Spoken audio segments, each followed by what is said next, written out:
धमाका ऐसा कि धरती कांप उठी।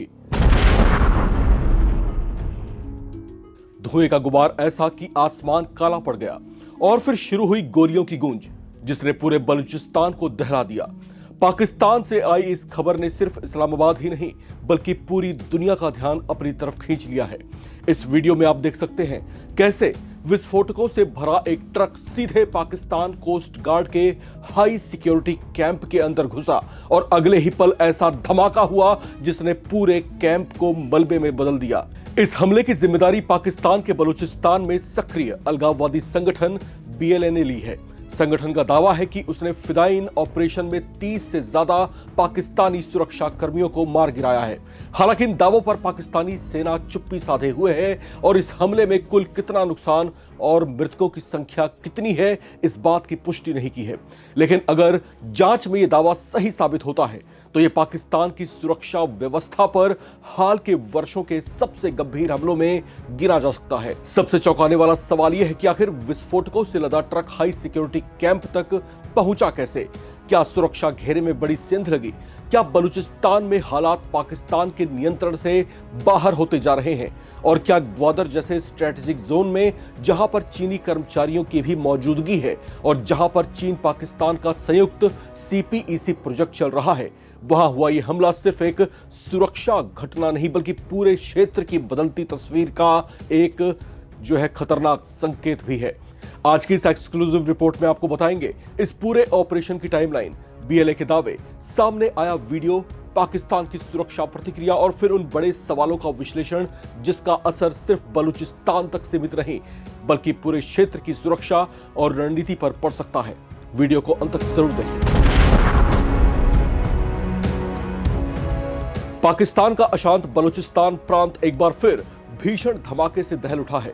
बलूचिस्तान लिबरेशन आर्मी ने दावा किया है कि उसने ग्वादर के पास जिवानी इलाके में स्थित पाकिस्तानी कोस्ट गार्ड के एक कैंप पर बड़ा आत्मघाती हमला किया है।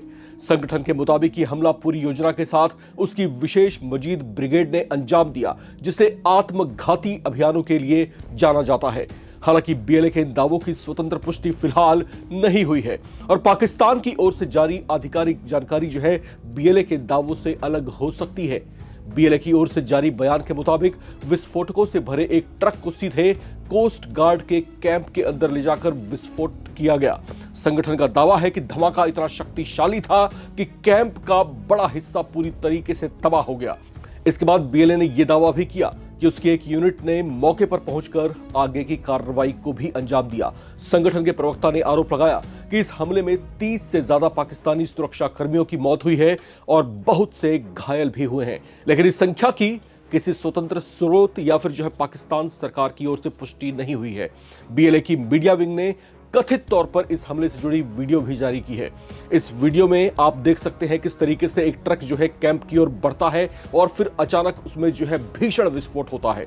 बाद में साझा किए गए दूसरे वीडियो में क्षतिग्रस्त परिसर को दिखाया गया है। हालांकि इस वीडियो की प्रामाणिकता और इस घटना से भी सीधे उसकी स्वतंत्रता की पुष्टि अभी फिलहाल किसी आधिकारिक स्रोतों के हवाले से नहीं हुई है।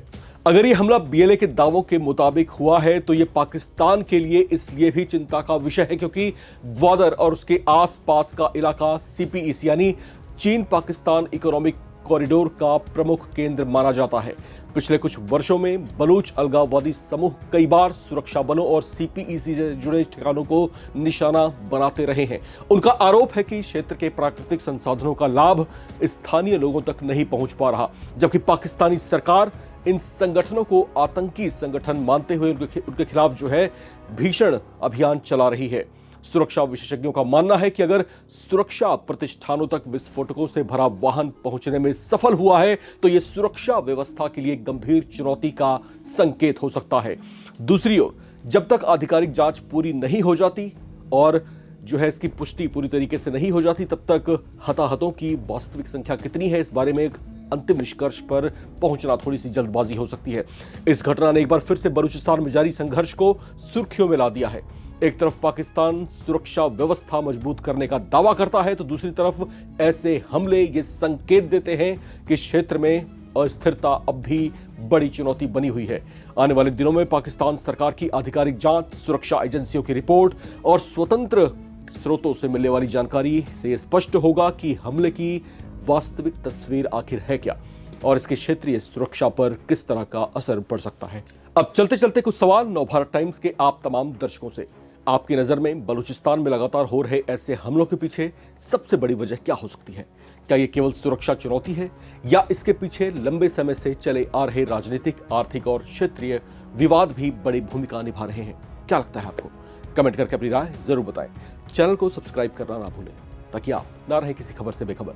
देखते रहें नवभारत टाइम्स।